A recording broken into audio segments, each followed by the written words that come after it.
জুলাই আগস্টের যে ছাত্র জনতার যে আন্দোলন, এই আন্দোলনটি ছিল একটা অভিনব আন্দোলন।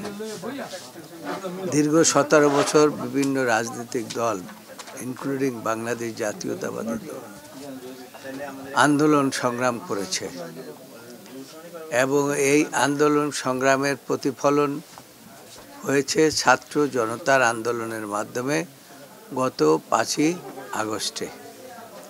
এবং সেই সময় এই কালের কণ্ঠ জনগণকে উদ্বুদ্ধ করার জন্য, ছাত্র জনতাকে উদ্বুদ্ধ করার জন্য অভিনব ভূমিকা রেখেছে।